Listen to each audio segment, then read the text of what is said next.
What is up, nerds? Welcome to the Silver Slurpee podcast. Hopefully, all the technical difficulties are fixed. Sounds like we're up and running properly this time. We've already done this like 3 or 4 times. We'll give it a quick shot again. Hondo's probably tired of This is the talking first about. time. This has never happened at all.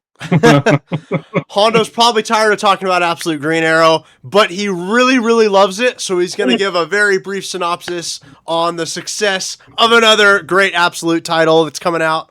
One more quick time. He's also got a 6 signed book that he's going to show off to all of you. Well, I couldn't Skinny Nerd go first and do this whole thing 4 or 5 times. What a freaking ripoff. It's not new comic book. I need a raise. Oh, yeah, I need a raise from free to something. It's not new comic book day. It is new Absolute Green Arrow day, as everyone has looked forward to this for so freaking long. It has sold over 300,000 copies, more than Absolute Batman #1. I got this signed by Golden Apple Comics for $4.99, everybody. I also got that 90 days ago when I pre-ordered it. And also, which bozo gave the writer a black pen? Okay, are we going to talk about that? What a freaking moron. Oh, would you have preferred it in green? In green, correct. Okay. Yes. If it wasn't neon green, probably like this green. It'd be so freaking sick. So he is a young writer, and we'll learn which colors go best with which covers, but it's okay. Because he's freaking awesome, and this book was awesome, and a lot of people on the Twitterverse are saying it's their top 3 Absolute title out of the, I don't know, how many are there? 8-ish? We got Absolute Wonder Woman, Superman, Batman, Green Lantern, Martian Manhunter. Did I say Flash? Green Arrow and Flash. So I think 7. And then Catwoman's coming.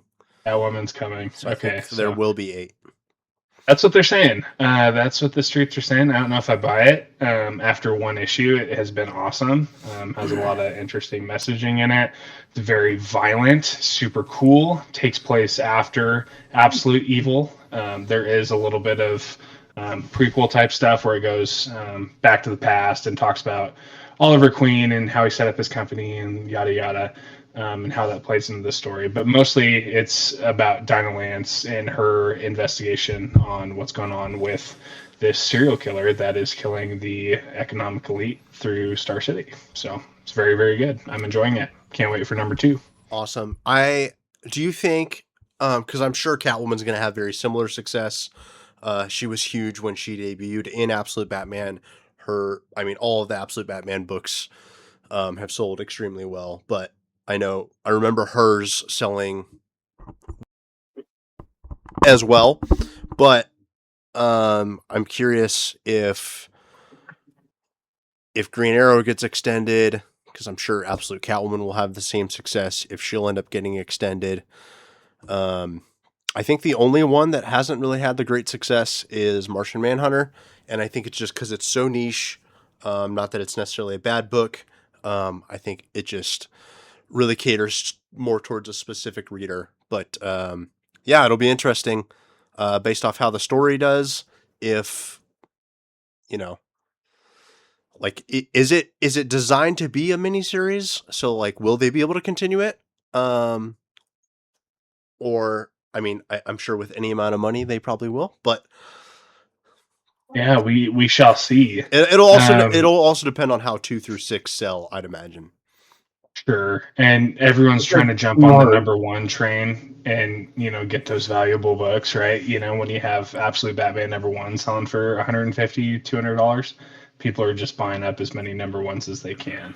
And I don't know if I mentioned it earlier that it pre-sold $300,000 copies, over $1.5 million worth of books. So it's doing pretty good. And if DC was smart, they would keep the train rolling beyond issue 6. That is insane. I'm curious how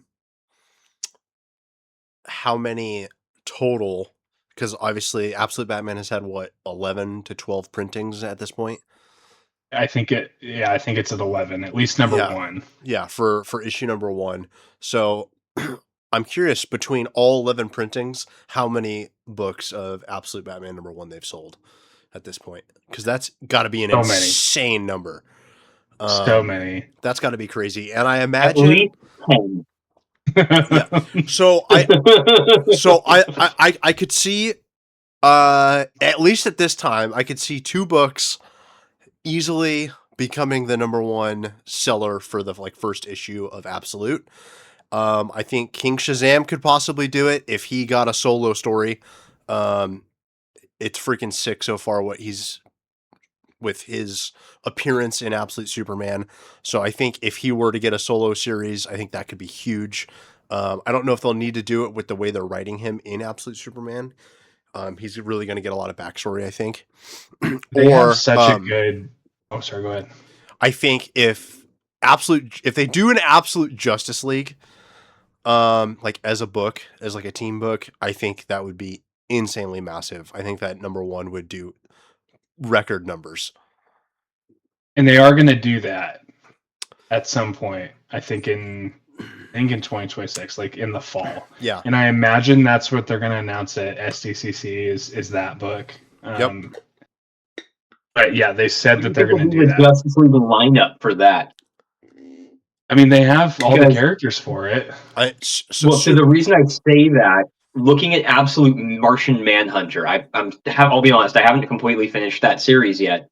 But what I'm seeing of it, I don't think that's set in the same time period as everybody else. That seems like that is set. Oh, really? Earlier in the timeline. And what I read through all the rumors again on the Twitterverse is that Martian Manhunter would be the one that formed the Justice League. So I don't know if he's going into the future or wherever else. But that's what they said is he's going to be the main catalyst for them coming together. To be clear, it's not like he's super far back, but the setting seems like 60s or 70s. It's very much a Cold War. It almost feels like a post-Vietnam era America is what it feels like. Still in the full swing of the Cold War. It hasn't said anything to absolutely confirm where it's set, but just the overall vibe the comic is giving is like that kind of 70s vibe. So obviously that's a very different time period than the rest of the Absolute universe seems to exist in right now. Yeah, you still certainly have obviously Supes, Bats, Wonder Woman, Flash, Green Arrow, possibly, who knows, Hawkman, but I think Hawkman's much more of a villain in the Absolute universe, which I'm all for. Yeah. I don't like if all the heroes end up being heroes and all the villains are villains. I'm like, how different is the universe really? Like, not very much. So I think it'd be cool to see some of the heroes be bad guys, and obviously some of the villains be good guys. Like, I think Killer Croc could be a really cool good guy in the Absolute universe, and he's kind of stacking up to be that way. That's where he's going. Yeah, 100%. And I think if they're going to do anything with Captain Marvel, because with the change in origin to Black Adam, King Shazam. That doesn't set up the normal Captain Marvel, Billy Batson origin. Yeah, exactly. So, I mean, like King Shazam, I mean, we may not get like a normal Shazam and Black Adam. It would probably just, I feel like in the Absolute universe, it might just end up as King Shazam. Could be. The 4 guys that they have going on, the 2v2 in the latest issue, I think it was Absolute Superman 19, with Steel being introduced. Yes. I mean, he was introduced a while ago. He's freaking awesome. Like, he's so cool. He's so badass. And they give like a little prequel on why he's doing what he's doing, and he's struggling and working hard, but he's just a total badass. And really tech savvy, but also has his stuff. So him and Superman versus Hawkman and King Shazam is going to turn into a really cool fight. They redacted the cover of 21, I think is what it is, and it's Superman with Steel's hammer. Oh! We can all tell because he's like up there, right? Heck, and then it just blacks out the hammer and it says redacted. Yeah, that's freaking sick. Yeah. It looks cool. I also like the way that they did it because it really seemed like they were stacking up for Absolute Superman to like fight with Hawkman. And I was just like, lame. Like he'd mop the floor with him. I think we already saw how that was going to go in prior issues. Well, exactly. And so it ends up, it's seeming like it's not going to be that. And it's going to be Steel who's fighting Hawkman. And obviously, Soups is dealing with King Shazam, which is going to be freaking metal as fuck. I mean, it was super cool when I think it was King Shazam punched somebody. I think it was punched Superman like 10,000 miles away. Yep. Or whatever in the last book, and it's just like, yeah, so sick, so sick. Yeah, and like it's freaking awesome. Like that's the battle. I love about that. Go ahead. Sure. One of the things I love about the Absolute Universe is they're willing to like really let things go all out like that. Like there's a bit in Absolute Superman where he's like, yeah, I literally inhaled a wildfire, flew it to somewhere else that needed a controlled burn, and exhaled a wildfire. Like they're willing to go. Badass. They're like, screw it. Let's go. These guys have these crazy powers. Let's put them in situations where they can really make use of those crazy powers and really go all out with it. Yeah, and I think, obviously, huge fan of Jason Aaron, but I think he's just right at home when you put him on powerhouse characters. He does such a great job of writing powerhouse characters. So many people write Superman and Thor, as we've seen it, a Hulk we've seen it with, and that sort of thing, where they feel they have to, depower them or make them weaker or introduce weaknesses. So essentially they're not these badasses. And I think those stories suck. And for the powerhouse characters, I think those are most of their worst stories. We all want like our characters to be at their best. And, there's a time and a place for, stories and hardships and things like that to encounter our characters. But it gets a little old when you're like powerhouses of whatever universe it is are constantly just getting weaker or getting their asses kicked. And Jason Aaron really understands that balance. Yep. Like there's the bit where Superman is captured and he's captured and being essentially tortured by Brainiac. And even in that moment where he's captured and they're pumping him full of kryptonite. They're using red sunlight to mess with him. Yes, he's depowered, but he is still actively resisting. And instead of the focus being on his superhuman abilities, the focus becomes on his willpower and how that is a core part of his character. And so you still see like the heroic acts. Instead of using the depowering as a way to take away their strength, I think he uses it as a way to show the other aspects of the character that makes them heroic. And I think that's what he does really well. Yeah. And to be honest, like as a huge Superman fan, I'm very much over kryptonite at this point. I feel like it's been used a bajillion times. And he's defeated such mass levels and insane levels of kryptonite, whether it's being shot with kryptonite, having it infused into his blood, blowing up meteors or like planet-sized amounts of kryptonite. I'm like, come on. When like someone wants to pull out a little pebble of kryptonite and be like, I gotcha. And like Superman is all of a sudden like weak. It's like, come on. Like, to be fair, I feel like people massive Ra's al Ghul with a huge kryptonite sword. You can't tell me that wasn't that was sick thing you've ever seen. That was sick, and Superman still put in work, and that was after fighting an entire army, So can we talk about what our kryptonite is? Just one quick thing from each person. Like our personal kryptonite? Yeah. Oh, I don't know what my personal kryptonite is. It's a Coors Banquet Stubby and carne asada fries.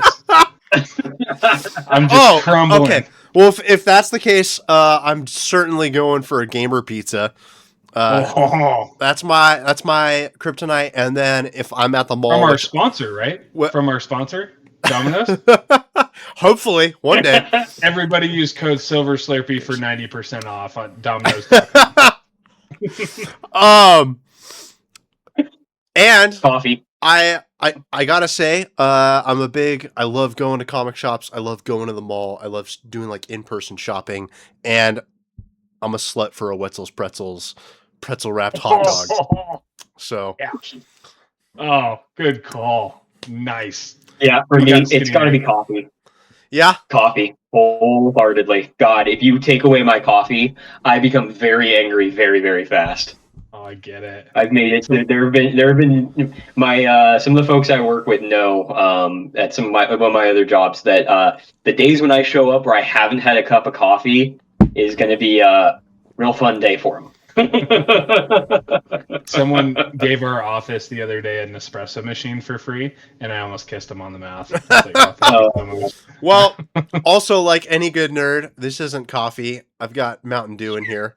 So, still rocking the Mountain Dew like a proper nerd should. Yeah, Rocky Mountain Dew. Oh. All right. With that and the talk of game, go ahead. I just wanted to say real quick, if we're staying in comics, I apologize for jumping in. I texted you, Silver Slurpee, the greatest moment of my life, and it didn't seem like you cared too much, but I'd like to inform the audience that Stephanie Phillips, the writer of Daredevil, She-Hulk, Gwen Stacy, Spider-Man Gwen Stacy, and 100 other things, she posted a TikTok, and I follow her, and it had like 11 views, and it was her and Scott Snyder together doing a little video, and she's like, oh, just two artists talking together and whatever. And I said, I love supporting two small comic creators, how fun.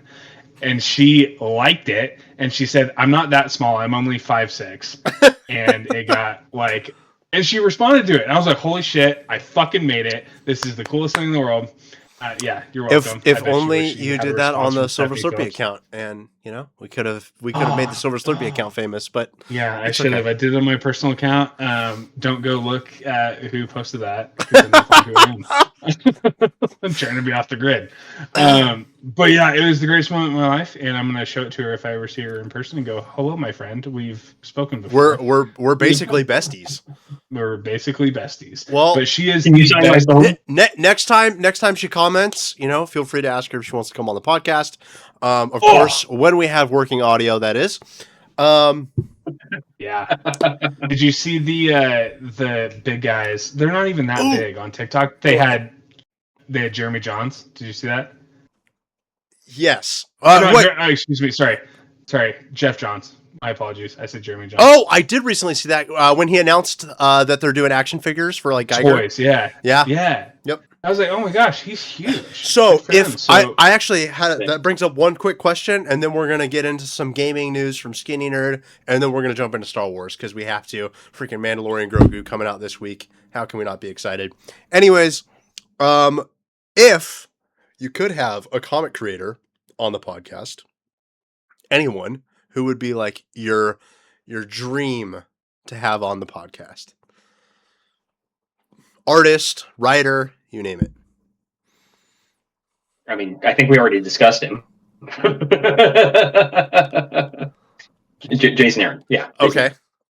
Hondo. Hondo's having trouble with this. I don't know. I feel like you'd be a Scott Snyder guy. Yeah, I feel like that's the basic, I say that answer though, right? Like, I say that. I'd also love to have James Tinney in the fourth from Something's Killing the Children. That would be awesome. Podcast. That would be very cool. Yeah, I picked Snyder, but that's the basic answer. I'm sure there's a lot more that who's debatable for you. I don't know. I'm just thinking of people that are fun. Yeah. People that are fun that I know their work. I think Joshua Williamson would be a lot of fun. He seems like a fun guy. When I met him, he was super cool. I feel like he'd be a lot of fun to talk to. And he's written for so many characters in the DC universe. He'd be so much fun to have on. And like, that guy's just an encyclopedia of knowledge. Obviously, Scott Snyder is too. I think it'd be hard for me to not pick Jason Aaron. I think he'd probably be my number one, but I think Joshua Williamson would be cool. Scott Snyder would obviously be amazing, and then I think Dan Morrow would be really cool. I love his art. Oh yeah, he seems nice. So, like fun and young. And, yeah. And we picked all writers, so I figured I'd throw an artist out there. Yeah. All right. Sorry, I love comic art, but I love stories, and so if I could have someone on there, I would want to yap about stories. I'm not an artist, so I feel like I read enough that I feel like I could have a good conversation with like story concept stuff with a writer. I don't know enough about art to not be like, Yeah, colors look pretty with an artist. Yeah, I think benefit to comics is, of course, like the art does play a pretty big role in the story, and in the storytelling and Of things course. like that. So I still think there would be plenty of interesting, fun stuff to talk about. And then, of course, like a lot of those guys have to know a lot of the lore too, um, especially to not make the Sure. costumes look different in every panel and everything Yeah. like that. Yeah, you can't have one without the other, for Yeah, sure. no, listen. I want to be clear here. It is not me. He's That is just not me he's just an disparaging the artist artist hater, in any you know. way. Oh my god, no, it's not that at all. Like I said, I feel like I am not good enough to talk to them. That's what this really is. I feel like I am too stupid to talk to them. Oh, if you're too stupid, then Hondo and We're I all are too screwed. I figured out who I'm picking, and it's Ooh. like all day. I can't believe I didn't even think of him. I would pick Todd McFarlane all freaking day. That dude Interesting. he is so fun. I don't know if you've been to his panels or seen like anything. Like Yep. I'm sure you have. That dude's just so fun. He goes up there and he just like sits backwards on a chair. He's like, "Hey, what's up, guys? I make these cool ass comics and really cool toys, so you should buy them. Also, if I sign your book, feel free to put it on eBay for $1,000." Like, he's just the coolest guy. Like, he seems so fun. I don't show it off too often, but you can see some of the dragons in the background on that shelf there. A lot of those are McFarlane. Yeah, Very nice. he's awesome. I feel like Robert Kirkman would be fantastic as well. But way bigger podcast than us recently had him on, and kind of stole my dreams of that. So He was you know, he was talking some trash props too. to them. He was.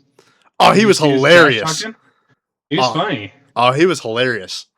Yeah, but he was talking trash about Absolute Batman. I don't know if you saw that. Yeah, well, I do agree with what he was saying. He was like, he did say, he's like, yeah, sure, like, give him an axe, put some spikes on him, it's cool. He's like, but, like, just give us that and cancel the rest of the Batmans. He's like, we only need one Batman at a time, which I kind of agree with. Like, there's always too many Batmans, and then over the last year and a half, we've had way too many Supermans, too. So, I half agree with him. You give him one main line, give him one absolute. Got to peel him back a little bit, but yeah, I think there's 5 last time we. All right, so Skinny Nerd, what do you got for news in the world of video games for us? Little bit. I'll be real. A little bit of a slow period at the moment. Biggest thing right now, Nintendo's announced the first Star Fox game in a long while, in particular one that's actually set in the same vein as the old Star Fox on 64. So we're back in the ships, back doing space combat. They got all the side characters in there. Art. Yeah, totally reworked the art for character design, which has been really cool. What do you think? What do you think about that? Because there's been a lot of controversy over Star Fox's look. When I saw it, I didn't think he looked all that weird. A lot of people apparently have an issue with it. I think he looks kind of cool. It's been quite the little bit of controversy about Star Fox's appearance. In all reality, this is just a consequence of them updating the engine. It's if you want to increase your graphical fidelity, you kind of have to tweak some of the character design. If you tried to just keep the exact same character design as he was 20 years previously, ago. I don't think it would really work. I mean, if you want to compare side by side to him on like the N64, which is frankly N64 GameCube, that's the last time we had like a high fidelity, or the highest fidelity at the time, Star Fox. I mean, the design is all still there. Nothing about the actual design has changed. There's more texturing to his fur. His face looks closer to an actual like fox. I agree. Than a like vaguely cartoony fox. I don't think people have tried to compare it to like the Sonic situation. Yeah, and I thought the same thing. I don't think it's the same. I think he looks cool, and I would agree. I think it's more so just we haven't seen the character in 20 years, however long it might be, and Like they made him look better and cooler, and they gave him texture. And there's some people that are like, they made him look too good or too real. And I'm like, he still doesn't look real. He looks like a cartoon character still. But I just think he looks cooler. I don't know. I feel like we're kind of in the minority on that one, but I think he looks sick. Yeah, it's a good look, and all the other side characters as well all look good. None of them look. Yeah. I mean, the reality is you can't. Like I said, if you're gonna upgrade the graphics, if you're gonna bring everything into the modern era, you do have to kind of re-examine some of the old designs, because if your artists were good, they designed the characters with the limitations of the engine in mind. And so there were certain design elements that either were changed or cut or something like that because they just couldn't render it. If you want a great example, one of my favorite games of all time, I've talked about on the podcast before, Shadow of the Colossus, had a couple of like updates and remakes on different systems. And it was literally just a remake of the game. And there were some changes to some of the designs on the characters' like tunic that they wear, because it was even from the beginning, it was a very intricate design, but you couldn't really ever see all the details back on the PS2 because PS2 graphics can only do so much. Versus by on the PS4, it's much more detailed, much more intricate, and so they were able to better realize, I think, the original image that they had in mind on the PS4. In that same vein, have we talked about Black Flag Resynced on the pod or no? Very briefly. I am so excited for it. Comes out first week of July. That's what I thought. I can't wait. Looks sick. And I can't believe I'm saying this, but like hopefully it remains to be true. But like as of right now, shout out Ubisoft. It sounds like they're actually doing some things that the fans want for once. And they're obviously fully revamping it. It looks beautiful from everything I've seen. And the things that they're changing are the things that fans asked them to change. Essentially, like some of the fighting and some of the way some of the mechanics worked that people complained about. And they were like, hey, like, we love the game, but can we just do like these little things? And it sounds like they're making those changes, which is super cool. Yeah, I love the old Assassin's Creed games. The combat just needs a little bit of a touch up because it was a little too easy to just infinitely like parry chain everyone to death. As kind of cool as that was, it made some of the hand-to-hand combat boring. So it's cool that that's getting a bit of a touch up and rework. What is your guys' all-time favorite Assassin's Creed video game? Two. You said two? Two, yeah. Brotherhood. Okay. I like just a little bit more that you could do in Brotherhood over 2. 2 is fantastic. 2 is absolutely amazing. I'm going to be real here. The first 5 are fantastic. Everything in Assassin's Creed through Black Flag was amazing. And then I feel like after Black Flag is where they just really kind of lost the plot. Yeah. A little bit. Unity was a great game in concept with awful execution, and it scared them super bad to the point that they messed up a lot of things with Syndicate, which had a lot of really cool stuff and really cool ideas that I feel like they just didn't commit to. And then I'm going to be honest, I feel like Syndicate was the last actual Assassin's Creed game, and everything else is just Ubisoft's next open world exploration game with the Assassin's Creed logo slapped on its ass. Yeah, well, that they do every single year too. It's just like Call of Duty, you know. It's just year. Let's make as much money as we possibly can. Let's instead of GTA 6. Let's put some hidden blades on an Egyptian. All right, let's put hidden blades on a Viking. All right, let's put hidden blades on. It's like, all right, come on. Let's just put hidden blades on every culture. It's like, yeah. They still feel like they didn't feel like Assassin's Creed games. They just call it the culture creed. Yeah, I loved Black Flag, but Black Flag was, I'll be honest, it was just barely an Assassin's Creed game, being completely real. I did love it. I want to be clear here. I love it, and it still felt like an Assassin's Creed game when you got off the ship. But you spent so much time on the boat. It was more pirates with Assassin's Creed thrown in. So I think that was maybe the first indication of that trend. But yeah, I feel like with Origins The I beat the Origins, but gameplay for it sucked. sucked. I can't stand how they changed up so much of the Assassin's Creed formula with Origins, with Valhalla, with what was it, Odyssey for the Greek one. Yeah, Odyssey, yeah. I I I hate the lack of lethality in combat. It kills well, me. yeah, I hate the whole like levels of bosses kind of thing, and like the levels. It was almost like I think the characters literally had in Origins. I think the bad Yes, guys literally had 100%. levels the further you went in the game. Yeah, So you had to do a bunch of that's side something shit that's carried through. to level up to fight them, and it was so dumb. And I'm Mhm. like, I I want to be feeling more overpowered as I go through this game, not weaker.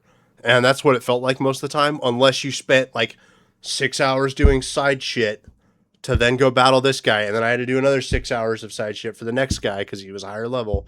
It was super annoying. My favorite Assassin's Creed, number 3, love it. American Love Revolution, freaking love sick, love the dude. story. That was the introduction of the ships. I thought it was very Yep. cool. Um, and the story was awesome. It was deep.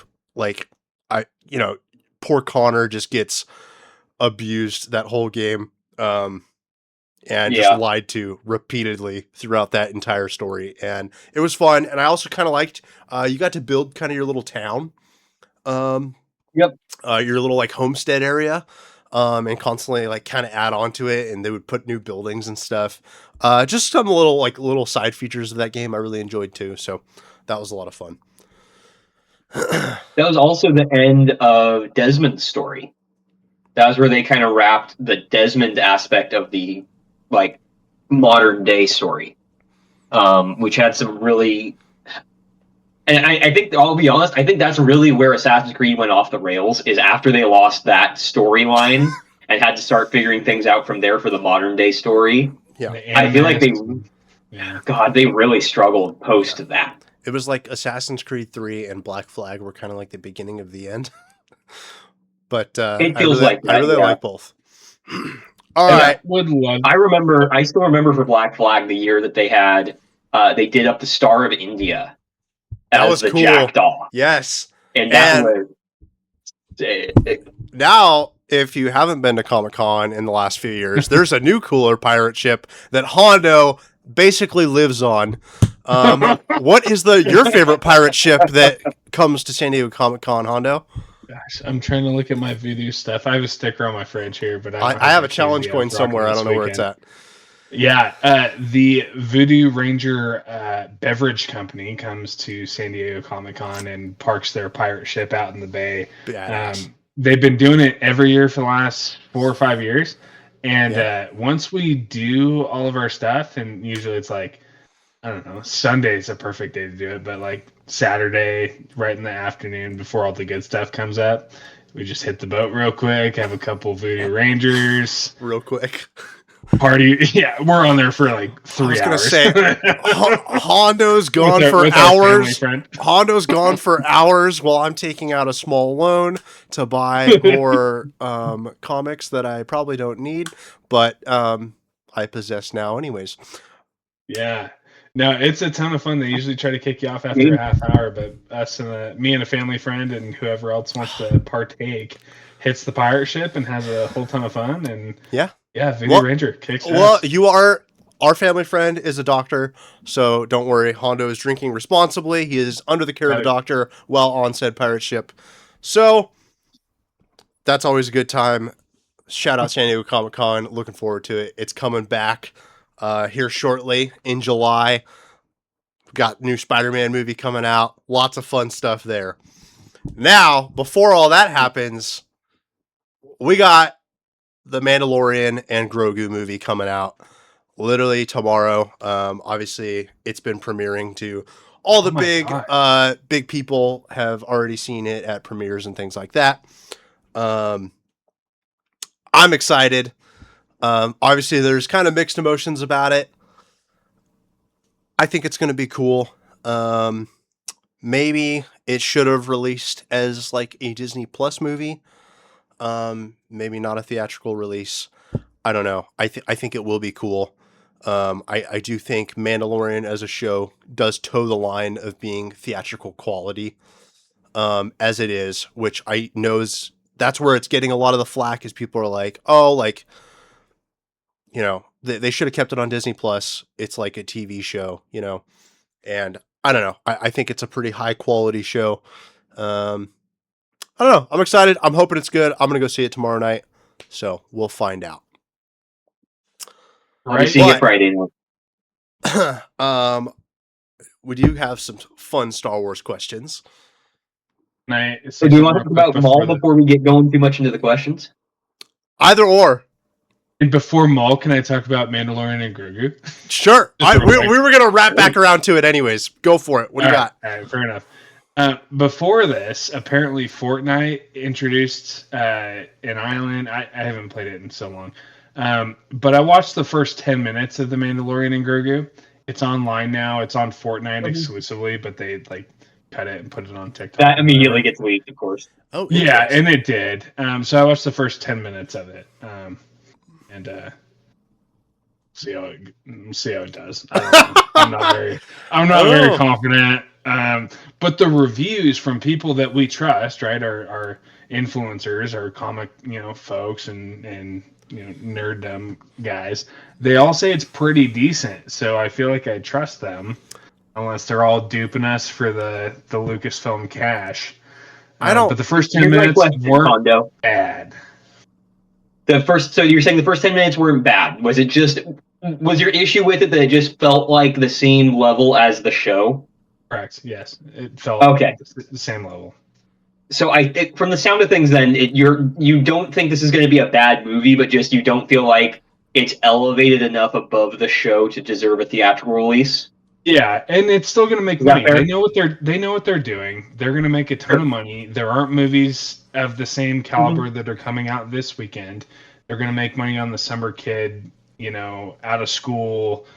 What are we going to do with our kids? Let's take them to see the Star Wars movie. If we haven't seen a Star Wars movie in 10 years in theaters, it's going to make money.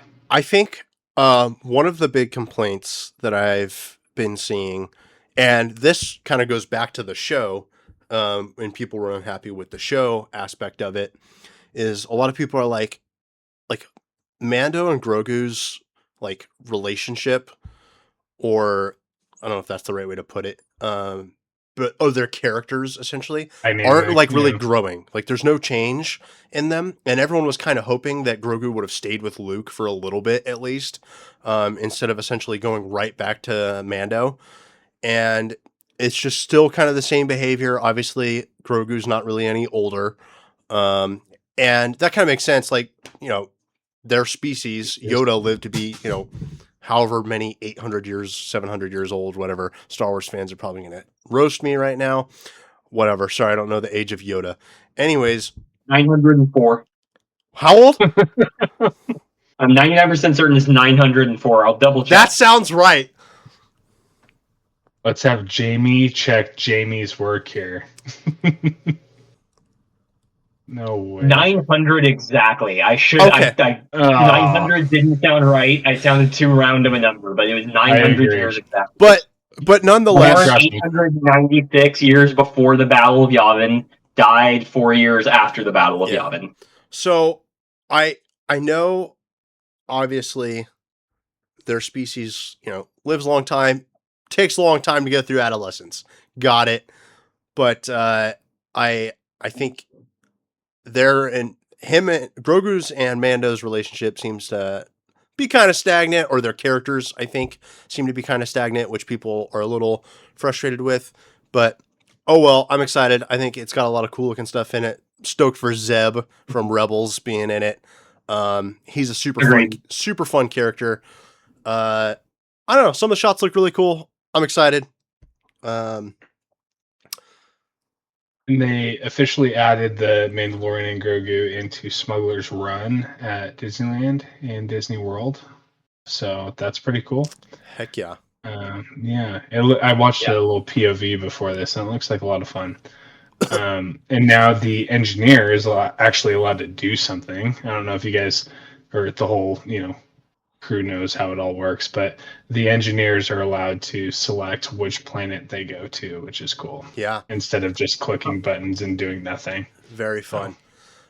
Excellent. I think that's super cool. The engineers certainly need a little bit more to do. I think they should like give them some kind of a joystick or something to be able to, I don't know, actually like interact with the screen. They still need a little bit more to do, and frankly, so do the gunners, because all they do is mash the button essentially.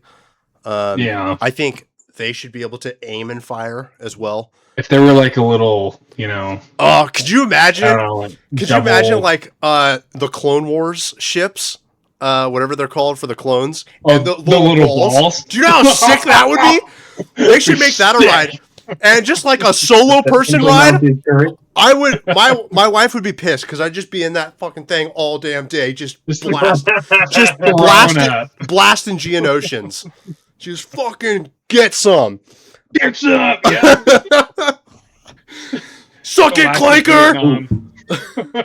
We do have, sorry, going back to Mandalorian and Grogu real quick, we had a question in chat. Did you feel the same? So, Hondo, did you feel the same about when Stranger Things made it to theaters?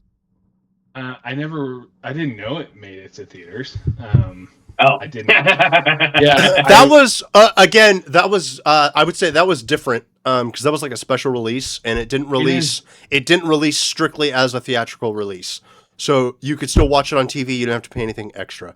So I would say the boys, those the are boys different. did, right? With their like last episode a couple days ago. Yeah, where and I they showed it in believe theaters. that you could still watch on TV as well. I don't believe it Yeah, was strictly. Downton Abbey does that. Yeah. Yeah. It wasn't strictly. I It's know not- so I don't. there's I think I mentioned this before. There's a free indie animation that I watch, The Amazing Digital Circus, it's gotten pretty big online.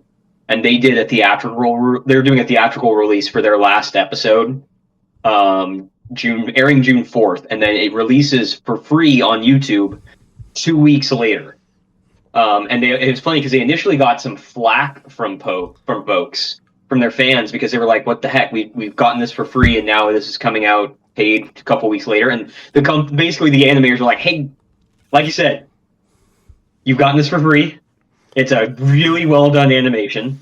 We're trying to find ways to monetize this that don't like screw over our free watchers, so you'll still get it for free. You just need to wait. You'll wait a couple of weeks for it to drop for free." And this was literally, apparently the theaters initially wanted like a month and a half to 2 months waiting period before it released on YouTube. And the Amazing Digital Circus was like, "Hey, listen, we are not willing to wait that long. If you want this event in your theaters, you need to we will only accept like 2 weeks." They fought hard to make it as short a time as they could. And it's quite literally, it's actually, if you look at it, it's actually unprecedented how small of a gap that they've actually managed to achieve. That seems like that's the new thing, is putting the last episode into theaters, or the last two, or even putting a full season. Like my wife and I watch a show called Chosen, and they do it's through Angel Studios, and they do the whole season. It's like 3 episodes a week for 4 weeks. So over the course of a month, you watch the whole season, and then 2 months after that is when the actual show goes live for folks that subscribe to their channel. And it's interesting because we're not used to that stuff, right? We're used to just it being in theaters or it being in TV or on TV. Yeah. Yeah. I feel like with the Amazing Digital Circus, like I said, it's a small, not small anymore, but it's an independent animation thing that's being posted for free on YouTube. So I don't begrudge them trying to find a way like this to monetize it that isn't like super egregious. It feels like super reasonable. They're trying to do this as right as they can, but also they need to eat. They need to put food on their table. Yeah, we let our fans wait 2 weeks and we get 200 grand. Sick, right? Like super easy decision in my opinion. I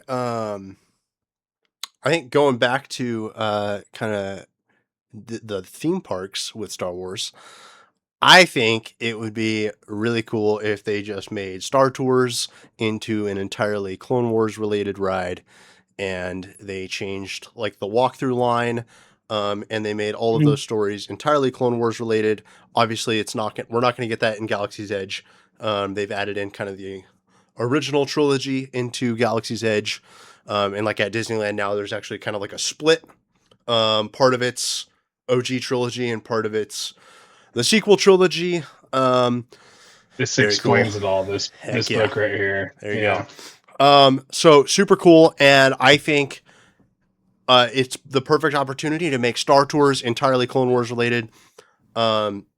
We have a huge Clone Wars fan base. It's massive, and that would be awesome. You can put those characters now in that area. The walkthrough line can be all Clone Wars related. I think you could redo Star Tours to be something way more epic, especially now that Smuggler's Run is essentially Star Tours, but you're controlling it. So like Star Tours like has kind of gone downhill for me. And I think turning it entirely Clone Wars would be a cool way to revamp it. Kind of redo the walkthrough line and everything. I don't need to drop the ride entirely, but I think they could do some fun stuff. Yeah. To I kind don't of think it's dropped. build I think it's just that excitement. literally other things have built past it. Well, of course, yeah.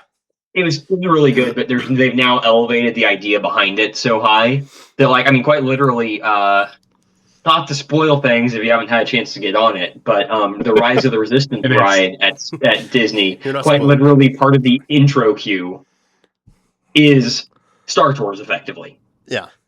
That's part of the like queue. Same thing with that. Yes, it's short, it's not as big, but still. Yes, you get a very brief part of it, and it's so funny when you're on it with people who are writing it for the first time. You can hear like whispers of like, "Is this the ride?" Because everyone like when you get into Disneyland nowadays, everyone's like, "Rise of the Resistance, greatest ride ever. It's amazing." Whether you think that or not, whatever. But a lot of people like it's definitely a top tier ride, and it's so funny watching people get on that for the first time in the line queue. And you hear people like, "Is this the ride?" And then it opens up and you're captured. And it's like, "Oh!" And you see like, 100 stormtroopers standing out there. It's insane. Obviously, the whole show of that ride before you even get on it is incredible. Yeah. The first time I rode that ride was with Silver Slurpee. And we were in California Adventure waiting to get on Guardians of the Galaxy Mission Breakout. And that I had never rode that ride because that was very new at the time when it came out. And this was at the point in time when they were doing digital queues for Rise of the Resistance. So we logged in at 7, got nothing, logged in at noon, and we got like the 5th last boarding group. And it was like 10 p.m. or something like that. You'd ridden it already. Heck yeah. Because you have your special privileges. I was a cast member. Heck yeah. That was a blast. Just wanted to say special privileges. You also said show, so was a phenomenal 4 years. And so we freaking booked it. Once they were like, "All right, your boarding group's boarding," we're like, "Oh shit!" And so we went all the way from DCA all the way over to the very end, like the true tip of Disneyland, to ride that ride. And it was one of the funnest experiences I've ever had. So I did not know being a part of that. Buddy. I did not know that I was on your first. I didn't remember that I was your first. You did at the time. You knew at the time. Yeah, that's what I'm saying. I don't remember that. Yeah. Wow, that is so cool. Yeah, super fun. That's so exciting. Yeah. But also, we'll reel it back into Star Wars. But Tomorrowland as a whole just needs a whole revamp and a facelift in general. But I think that would be a great start in regards to Star Wars. Speaking of Star Wars, obviously we have a new Star Wars movie coming out. What are your guys' rankings of the 11 existing Star Wars movies that we have? Whoever wants to start us off. You asked last week, and I didn't do that. Well, you can come up with them. Obviously, you got the 9 in order. You got prequel trilogy, original, and sequel trilogy, and then you have Rogue One, and you have Solo. So we're counting 11? Yes. Okay. If you want to write it on your phone, Skinny Nerd, do you have yours? I can probably just rattle them off the top of my head, TBH. All right. What do you got? What do you got at your 11th spot? What's your least favorite? Worst movie? Rise of Skywalker. Easy. Okay. Followed by I'll just keep I can just keep working my way up if you want, or are we gonna bounce this around to both? Sure. Well, I'll go with my 11th. Actually, yeah, I'll go with my 11th. Mine is The Last Jedi is my least favorite. That's my least favorite as well. Okay. You know what? Sorry, I think I got my ordering. I'm gonna be honest. I hate the sequel trilogy so much that I barely. So Rise of Skywalker is 9. The Last Jedi is 8, and Force Awakens is 7. Okay, no. I'm giving the right order. No, I gave the right order. I'm sorry. Yes, Rise of Skywalker is my least favorite Star Wars movie. Okay. What is at number 10? So your second least favorite. The Last Jedi. Ours are interchangeable, 11 and 10. Yeah. Right? Okay. I'm gonna go Rise of Skywalker as my number 10. The Last Jedi, I hate the throne room fight scene. That was it awful. sucks. That was quite literally. If you ever see, it's terrible. And the Leia flying through space makes me want to kill myself. One of the worst scenes I've ever seen in all of Star Wars. Terrible. If you can ever see a breakdown of the throne room fight, like piece by piece, watch it, because it is like, it's amazing how a company as big as Disney could have dropped the ball so hard on the choreography for that. They quite literally had to like edit out some of the guards' lightsabers in post so that they wouldn't hit Rey. I think at some points. Yep. They quite literally had to like in post edit some of the strikes out to avoid impacts. There's some massive parts of that fight where they are very visibly and very clearly just milling them out and not doing anything. Yep. It was. And it's so crazy. And guys like just falling and they're not getting hit. Like it's just silly. Yeah. And I think that's one of everyone's biggest complaints with just so much of the sequel trilogy in general is so much of the fight and lightsaber choreography is awful. Like it looks so bad. I will say, I think the one thing that to me, I feel like, I don't know, Last Jedi is interesting to me because I think Rian Johnson was put in a weird position with the fact that he was trying to take over off of another director's movie. And he was trying to take it his own direction, and there are parts of it I don't hate some of the ideas he had for his story. I'll be honest, I love the idea that Rey was a nobody. That was great. That was the right way to take that character. Rey is nobody. She's not special. Her parentage is not special. The fact that they then blew that up by making her a Palpatine, the next movie, was the dumbest thing I've ever seen. In which, Palpatine coming back is its own incredibly stupid thing. But yeah, we lived through this whole series as adults, and I can't remember why it was Abrams and then what's his dick and then Abrams again. Right? It was. Why did that happen? Didn't have a plan. Yeah, they just. This is the biggest series in all of cinematic history, and we're just going to go in and fucking wing it? What are we doing? And not to mention, Dave Filoni had been working on Clone Wars for, I don't know, 7 or 8 years at this point, and had built in so much extra lore, so much extra story. He had made the prequels so much better. And you can tell, like, he's tried to add some stuff in here about, like, cloning and everything to try to help the sequels out now as well. And it's just, like, they clusterfucked it so bad that, like, I think the only way... What I would love for them to do is to retcon the whole thing using, like, some of the stuff... The ways between or the planet between or something like that. With what Ahsoka they discovered in Rebels.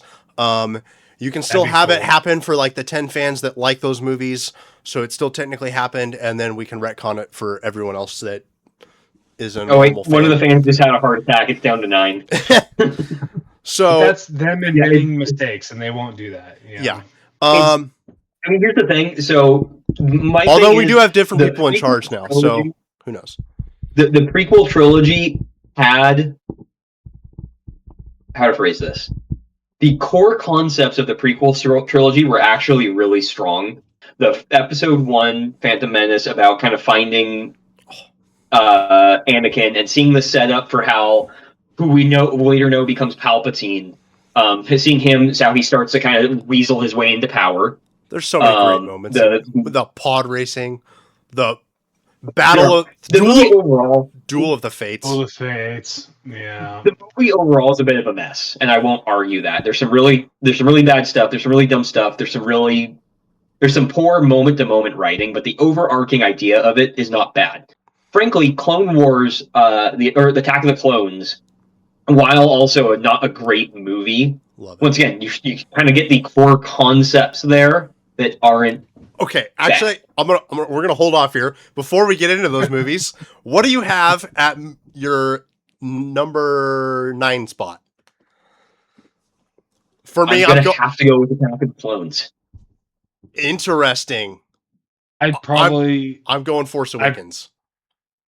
Oh, no, sorry, Force Awakens. Yeah, no, Force Awakens. God, I forgot that we hadn't made it all the way through the Skinny Nerd's like, can we get through these fucking shit movies? Hondo? Well, I didn't want to forget they exist. Yes. 11, 10, 9. So the third worst? Yes. Oh, man. I swear, if you don't give us another sequel movie, I'm going to read through this. So far, we're in the same order. We have Last Jedi, Last Hondo, and then we have Rise of Skywalker. Yeah, I actually really didn't mind Force Awakens. It was the same movie as Episode 4. It's just a clone of 4, yeah. Yeah, correct. So I'll put it there as that. Yeah.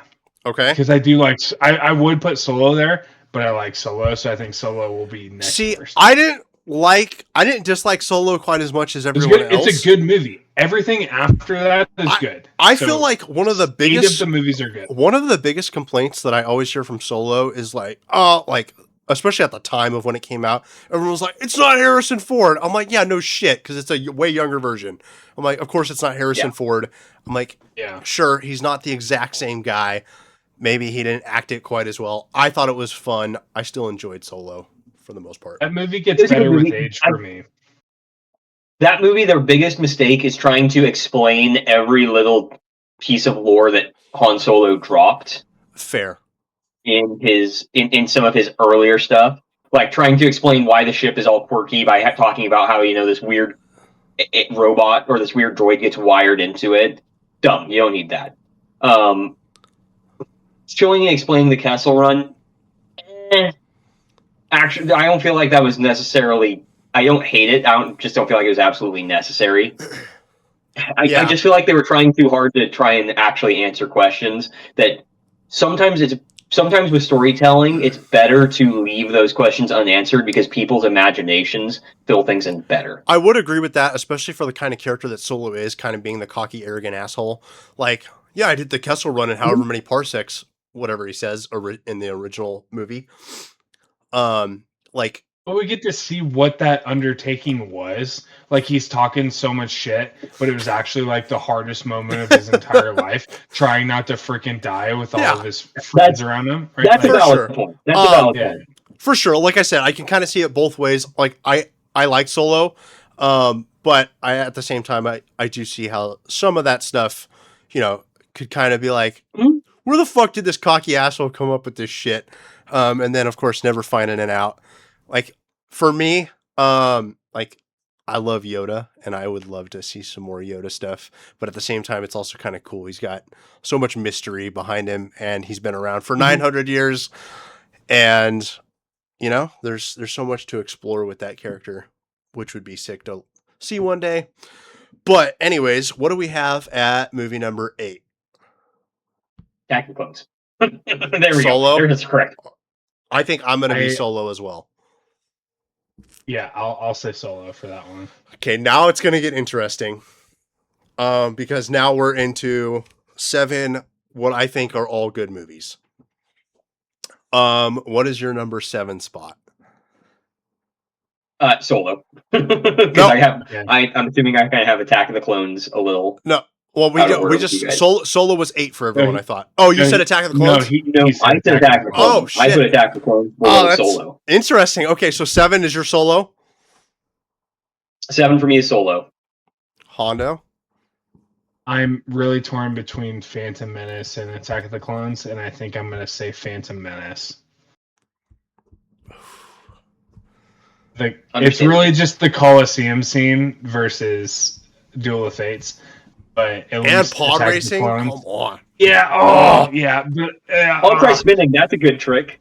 Attack of the Clones had freaking. Gosh, I don't know. Padme also looks hot in Attack of the Clones. She's looking pretty decent. But yeah, the Coliseum scene, the fight with Yoda and Count Dooku, and then Obi-Wan, Anakin and Count Dooku, the whole Clone Wars shit, Camino, Anakin killing all the freaking Tusken Raiders. Like, there's a lot of cool shit. Yeah. There's a meme I need to see if I can track down. It's making fun of like how Padme was talking about how she's not interested. She can't have a relationship with Anakin, and she shows up to dinner with him in like this dress with like a collar and like this. It's like, well, it's oh yeah. I definitely don't want his interest whatsoever. I literally just sent this meme to my wife earlier, and it said, Jedi Council, okay, Anakin, we know you haven't seen a woman in 10 years and you're a raging hormonal teenager, but we need you to go protect this senator for a couple months. Don't fall in love with her or anything, though. And it's the senator, and it's like smoking hot picture of her. It's not really showing up, which is probably okay. But anyways, it's like smoking hot picture of her, and it's like, all right, yeah, like, you kind of a dumb choice. Yeah. So, what are you going with at your number 7 spot? Phantom Menace. Phantom Menace. Oh, this is hard. All right, I think...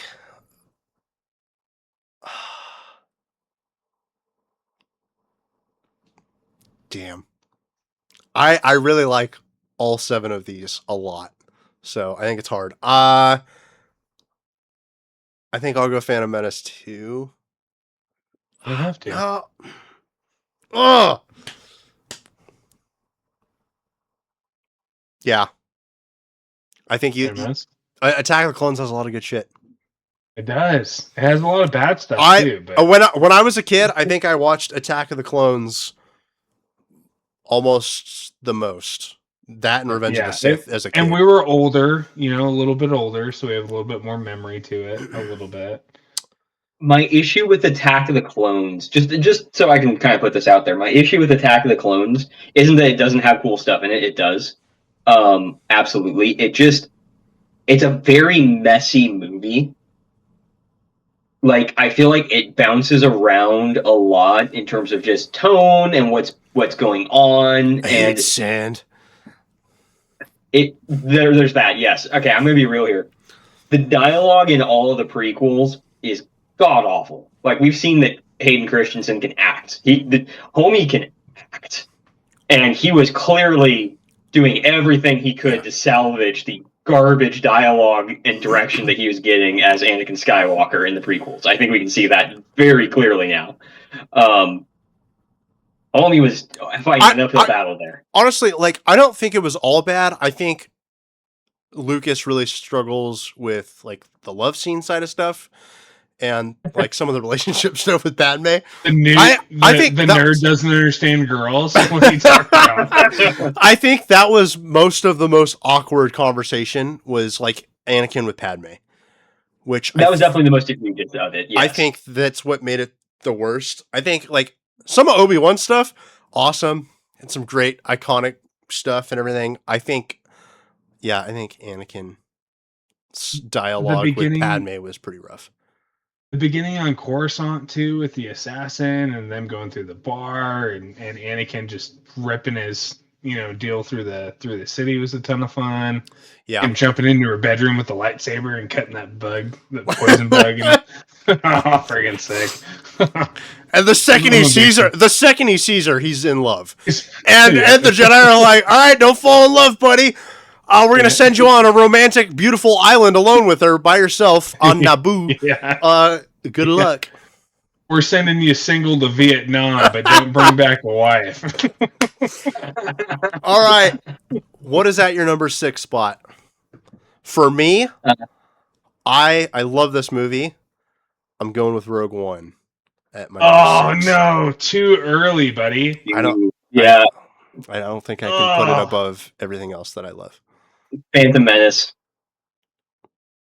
Uh-oh. Uh-oh. Hondo, you still with us? Yeah, I'm okay. I say I said Phantom, so I say Attack of the Clones. Okay. All right. So that was number 6. Are we into the top 5 now? Yeah, we're into the top 5. This is where it gets really dangerous. This is where we're going to start making statements that make some people very, very angry. So my number 5 will be Attack of the Clones. Number 5 for Now, me. I will say, I think part of what helps me really enjoy the prequels so much more is obviously all of Dave Filoni's work with Clone Wars. 100%. It makes that trilogy exponentially better. So I don't think, if I didn't have that, I don't know if I would be quite as high on all the prequels, but I do enjoy those movies. I freaking love them. And then you add in the 7 seasons of Clone Wars that we got, and it's freaking incredible. Yeah. So yeah, huge shout out to those. I think I have to keep working my way through the prequel trilogy, and I think I have to put Revenge of the Sith at number 5, unfortunately. And I say that with so much love for that movie on so many levels. Oh, that's crazy. Okay. I want you to understand that this is getting, like I said, this is getting really hard now for me. Again, I say that absolutely adoring that movie. I know people like to rag on the spinny lightsaber fight, but phenomenal. In the context of the movie, in the context of Star Wars, it's fun. It makes sense. It's something. Are you talking about the spinny part, with the brief part where they're twirling around, where Obi-Wan and Anakin are mimicking each other's moves? Can I go on a bit of a rant real quick about lightsaber fighting and all that stuff? I don't think Star Wars. I will say it's got worse. I just want to go on a whole. I have a whole ass rant about this. Okay, really quick before you get on that rant, the spinny thing, people are like, they overblow it. Mega debates on that. There's a lot of people that love it, and the reasoning behind it is actually sick, because they're both doing essentially the same moves because they've been taught by one another, sparring together, and they're just doing the same shit until they finally clash. Super sick. Go on your rant away. Yeah.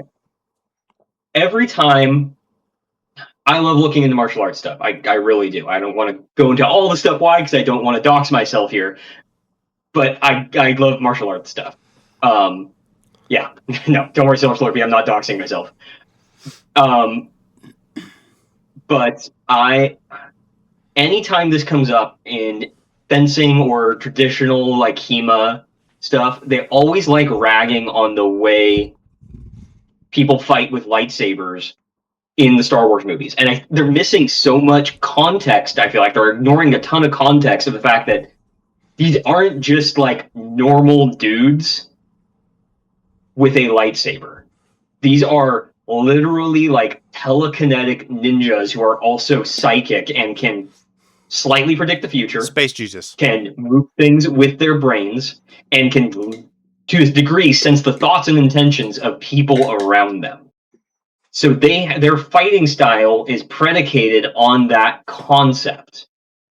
They fight differently because of these factors. And so, yes, if you want to go from a purely like traditional martial arts standpoint, there are much simpler, much cleaner like fencing styles that you can go for that would, under those circumstances, probably work a lot better.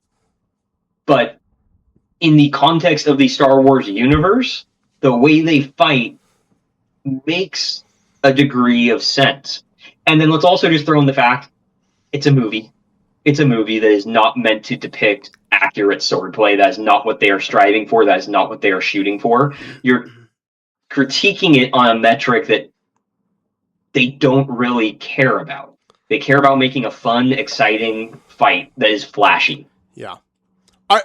We'll get to this question later. I think most people, think that end fight with Obi-Wan and Anakin is one of, if not the greatest lightsaber duel in all of Star Wars.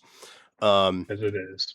It's definitely up there for most. Hondo, what do you have at your number 5 all-time Star Wars movie spot? I hate to say it, but I'll say, I'm gonna say it. Episode 6. Oh, Return of the Jedi? Return of the Jedi. Yeah. I hate to Wow. say it. It was fantastic, and I hate to say it. I know. Interesting. I feel gross about it too. But the top 5 Star Wars movies are all fantastic. So Yeah. What?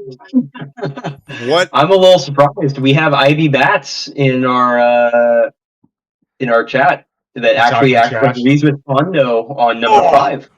Yeah, What? I knew I liked that guy. What? Oh man. What is Good your dog. number 4 spot? Okay. Oh God. I'm gonna. Oh.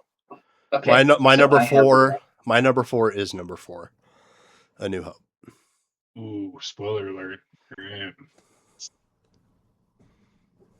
I'm gonna put Return of the Jedi at number 4. Ooh, interesting. Okay. Wow. Not Return do of the 5. Jedi. I really like it. I feel like it was not as tightly written as the previous movies. There's a lot of Ewok scenes that were maybe a little too much. See, and I just learned about this in like the last year. Apparently, a lot of people hate the Ewoks. I don't hate them. As a kid, I thought the Endor shit was cool. Yeah, because they Oh, no, wanted it to wasn't- sell you toys, dude. That's what they wanted. Oh, I to don't wasn't have any bad. Ewok toys for the record. I just do. I They don't know. wanted to sell the kids in the early '80s. Ewok like toys. the whole speeder bike scene was fun. Watching the I don't know. I thought it was cool. Jabba's palace was sick. We're in the top 4. We're in the top 4. Oh yeah, Made it into my top I'm 4. aware. And like I said, for me, I think from 7 down, like, are all phenomenal movies, and I can rewatch all of my top 7 over and over again. Which I think we all kind of agree that our top 7, is all very rewatchable, all very fun. What did you have at number 4? Hondo? I have episode 5. Oh, Empire Strikes Back? Yeah. Oh, now that's controversial right there. Yeah, maybe. That's maybe. a lot. That's Where's a lot. Ivy Bats now? Is he talking trash? That's a lot of people's number 1. Yeah, I'm sure. I get So- it. I totally get it. And like we said, like the top 6 or top Why- 7 why- are all rewatchable, fantastic movies. Why do you Because think? Why do you think? Why? it's Because I like all the other movies so- for different Alright. reasons. And Empire Strikes Back is fantastic, and I really enjoy it. All right. But I like the other movies better. What is your number 3 spot? A New Hope, Okay. episode 4. Rogue One for me. Ooh, in the top 3. Actually, you haven't. Yeah. Have you said Rogue One yet, Skinny Nerd? Holy shit. Nope. He's That's holding it. He knows where it goes. that's crazy. It is a great movie. I do love Rogue One. What did I say? Number 3. Number 3 for you. Yeah. What is it? For number 3, I think I will go with Return of the Jedi at number 3. Respectable. Respectable. All right. Final 2. What do you got at number 2? All-time second favorite Here's Star where it Wars comes. movie. Rogue One at number 2. Didn't quite edge it out to number 1. Are we all going to have the point, same number point. 1? What do you got at number 2, Hondo? Or Okay. I have Empire Strikes Back at number 2. Hondo, do you have a second account as Ivy Bats in our chat right now? Because these are lining Are up we really identical? well. I You're scary close. And- You're scary close. and- I'll be real. yeah, I like that guy. and I think we all have Revenge of the Sith as our number 1. Because that's No, I haven't said. That's not left. I've already said Revenge of the Sith. When did you say Number Revenge 1 of for the me is Sith? Empire. You have 4 I put left? that. I put that at number 5. I think. Oh, that might be right. I think that Okay. All right. Okay, Well, I've kept shit. track. I thought I we know all where had I'm at. Revenge of the Sith left. All right. Well, Revenge What's of left Sith for you? is my number one. Me too. Empire Strikes Back. Fair. Good call. That was my Good number call. 2. So, No one's talking trash about this, you know. I mean, No, yeah. Listen, they're all great movies. Here's my thing I love most about Rogue One is they were not a. I love the fact that they told a movie where you knew going in that it was going, by the time the movie was over, every character that you had just watched was going to end up dead. We knew how that movie ended from the start, but they still managed to make it a good, compelling movie where, despite knowing going in that every one of those characters was going to die, you still cared. You still cared about all of these characters that were on what was known to be 100% a suicide mission, whether they knew it or not. Rogue One was fantastic. Awesome I still movie. remember seeing it in the theaters. I'm like, this movie kicks ass. Love And I it. can't And believe then I'm they had watching what I'm watching, you know? Loved Rogue One. Yeah. the Vader's confirmation, the true confirmation that Anakin and Darth Vader are the same character is the fact that he turned off his rebreather just for the pure aura of turning it back on to scare the crap out of a room full of people. Because Anakin is the exact kind of dramatic bitch to do that. Well, and just for the hallway fight in the end alone, you know. I mean, Exactly, yes. There were so Yeah. many good scenes, but I mean, to end it that way, in the theater, I'm just like, cinema, dude. Freaking Which peak also cinema. that then puts even like bigger brass balls on Leia for episode 4, where she's like, Yeah, "Oh yeah, we were just on a diplomatic mission. Ignore the fact that you had just caught us effectively. No, we're totally on a diplomatic mission." Yeah, what are you talking about? What? I'm just a congressman. I'm just on a peaceful mission. Yeah, Yeah, it was like really the peaceful. added context of that in all reality. Like I know some people kind of ragged on it, but I actually feel like it made it better. Beautiful movie. Obviously Vader at the end was super awesome.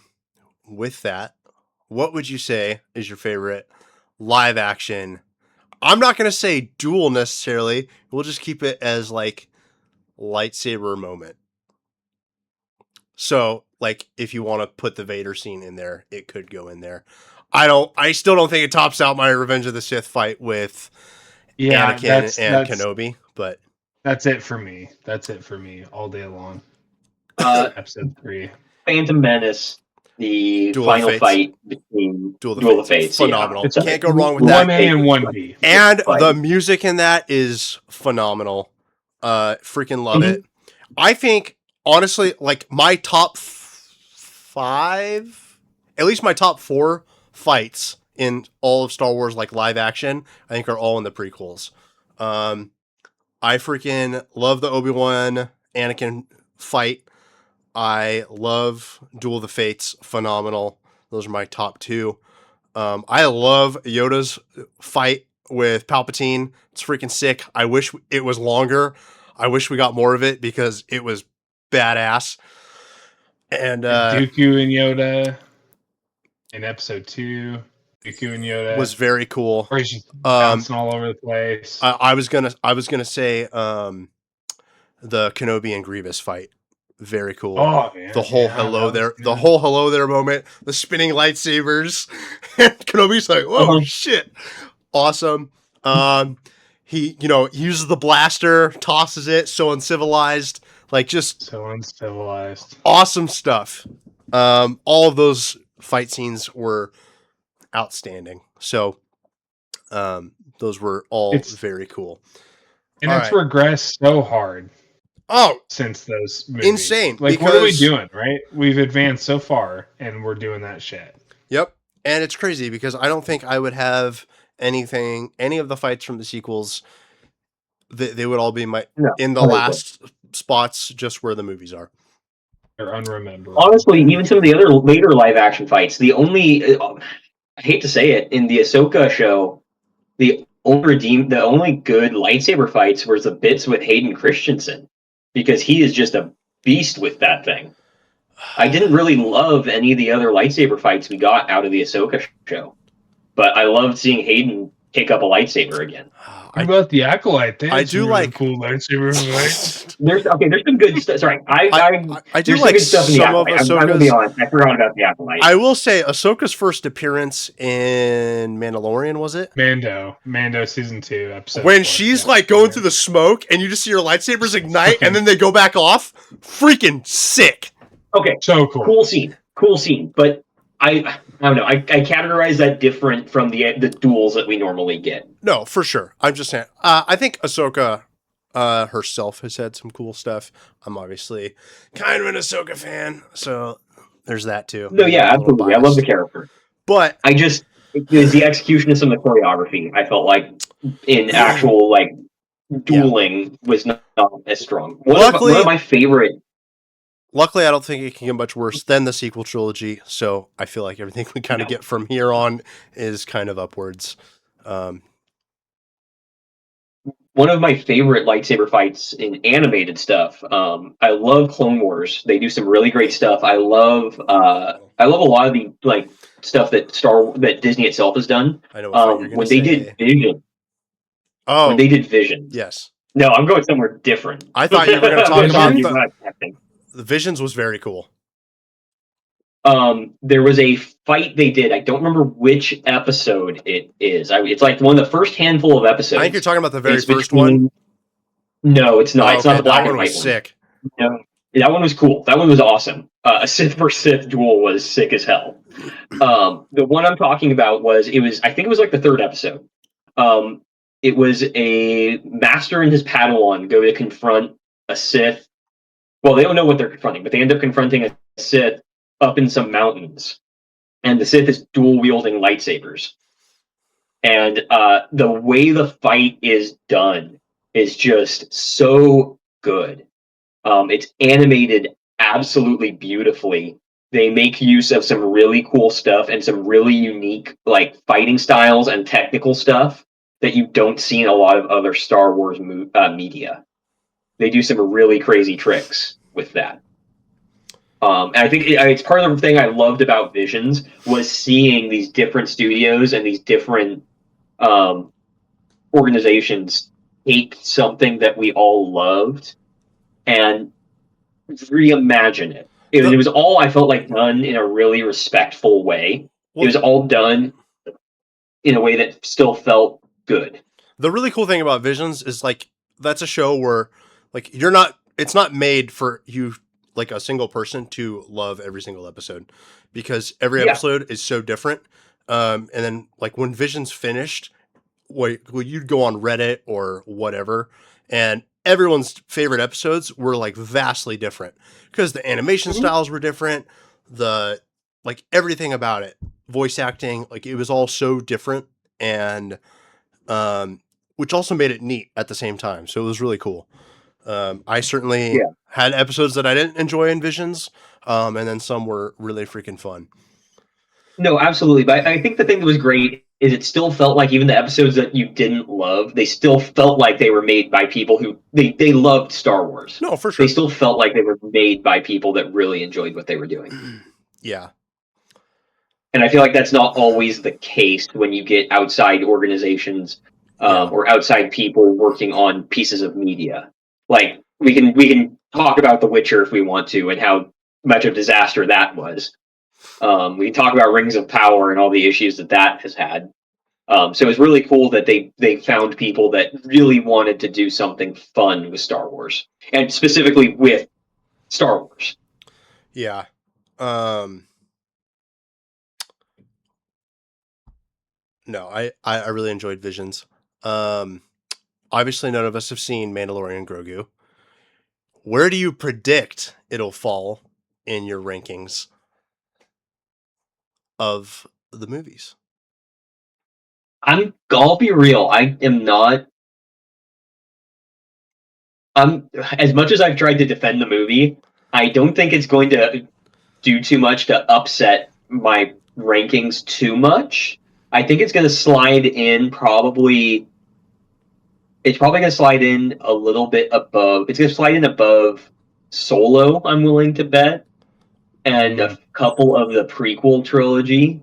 But I don't think it's going to upset my top 5. I would be shocked if it upset my top 5. I don't know if it's going to crack my top 7. I feel like it might be at my number 8 spot. Not that that's necessarily bad. I just really love my top 7. Because that gives me 1 through 6 and Rogue One. I don't think it'll be better than 8 for me, just like you said. So it'll can't be worse than you think it'll be the 3rd worst or the 4th worst.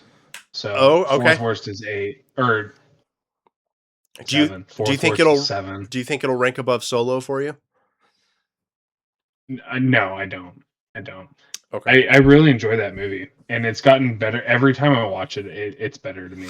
I didn't enjoy it when it actually came out at first because all the same things that Skinny Nerd said. I was like, "This isn't Harrison Ford. How dare you?" You know. But as it got better and I started, maturing a little bit and understanding that, you can't freaking recast Harrison Ford. Yeah. 30 years in the past. And all of its introduction to the syndicates and whatever else, and adding things that the movies didn't actually have. All the shows do and the books do, but not the movies. I really enjoyed it. So I like Solo. Yeah, totally fair. All right. We'll wrap up with a couple more questions, and then we will get out of here and hopefully go and enjoy Mandalorian Grogu tomorrow night. What would you say is your favorite Star Wars ship? Like, if you were tossed in the Star Wars universe, you got a ship. What are you taking? X-Wing. All day long. Right on. Classic. Love it. Easy. Okay, I'm going with... I'm blanking on the name. The little Jedi fighter ships that they are flying in Revenge of the Sith that Anakin and Obi-Wan are in. That was my favorite ship to fly in Battlefront 2. I freaking loved them. The hyperspace ring? Yeah. Yeah. Oh. But like, okay, good call. They fly. That opening shot of Revenge of the Sith, by the way, phenomenal. The fight scene was fantastic. But the ships come over the top, and they're in those like, I don't even know how to explain them, but those Jedi ships are sick. Great call. Y'all are thinking way too small. The ISS Executor. Darth Vader's personal super star destroyer. I know you would go. I knew you would go with something insane. Yeah, he's got like a 4-bed, 4-bath apartment in that bad boy. So yeah. Only I'm gonna have an entire city block in that bad boy. You kidding me? That thing is huge. Yeah. Yeah. Give me one second. Let me pull up the length of this thing. We're talking personal transport, but all right. Yeah. Well, Skinny Nerd apparently wants to rule the universe like an evil bastard. I will say, like, I love Millennium Falcon. Super cool. 19 kilometers in length. That's insane. I can't even count to 19. 19. So close to 12 miles long. I was gonna say divide by 2 and add a little bit, so 12. I learned in my geological disasters class. I will say, like, Mando, cool ship, but I feel like it's a little on the uglier side of things. I don't think it's seasoned. Yeah. I thought that's deliberate, though. He doesn't want to draw attention. No, for sure. And obviously, it's not like he's the most notorious bounty hunter of all time or whatever. And what's Harrison Dula's ship? What's that one called? The Ghost? I did forget about the Ghost. The Ghost was sick. Yeah. And the Ghost had the little ship, the little ship that would pop out of it. Pretty sick. Yep. Chopper is probably my favorite. I don't know. He might be my favorite droid. Chopper's got attitude. No. Chopper's hilarious. He's got bodies. He does. Chopper stacks stormtroopers, dude. That guy is a little murder machine. Yeah, he's got the Clone Wars Medal of Honor. There was a really cute thing they did with droids. At one point, I don't remember what the droid's name is. I'd have to look it up. But there was a member of the 501st, which is the Star Wars like fan legion, that had a daughter that was a Make-A-Wish kid. and they actually, I don't remember what piece of media it was, but they actually made her droid an official Star Wars droid. Yep. Oh, cool. I don't remember the name And of so, it. like, I'm gonna be honest, it's It's an cool, R2 it's kind of unit. a background character. Yeah, what was that? It's an R2 unit. I think it's pink. Yeah, it's an R2 unit. Yeah, it's a pink R2 unit. It's not like my favorite droid. It's not like, it doesn't actually have any characterization really. I think it was really cool and really sweet that they did that. Yeah, definitely. All right, if you could Sorry, I was going to say something very similar to what Skinny Nerd was saying. Riley Howell, he was 21 years old when this happened. I don't know if you guys are familiar, but there was a mass shooting at UNC Charlotte in 2019, and they immortalized him in the Star Wars canon as a Jedi Master and historian named Riley Howell. Riley, two words. So I don't know what happened or why he was, whatever, but he ended up stopping this mass shooting, and they were like, all right, cool, you're a Jedi now, and you're an official Star Wars canon. So Sick. that's just like the coolest thing in the world. Yeah. All right, if you could save one Jedi from Order 66, who would you save? I'm going Plo Koon. I kind of want to say Plo Koon. I'm not gonna lie. Oh, did you say? I said Plo Koon. All right, hell yeah. Does Mace Windu count? Yeah. As Order 66? Hell yeah. I mean. See, I think if you save Mace, pretty formidable. I was gonna say if you save Mace Windu, I think you still have a good chance of kicking the Empire's ass. Yeah, 100%. And you have his Padawan, who ended up being the master for Kanan, who is obviously the master for Ezra Bridger. That's right. Yeah. I don't know. Are there any that are? Yeah, probably Mace Windu. But yeah, Plo Koon's a good call. I wish Kit Fisto didn't go so quick. So I feel like he died in like 3 seconds. Kit Fisto is one of my that is up there, really close. Yeah, I feel like that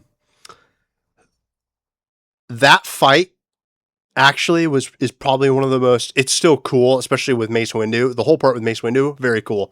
But I feel like that fight as a whole is actually probably one of my least favorites from the prequels. I just feel like you could have done so much more with 4 Jedi Masters there.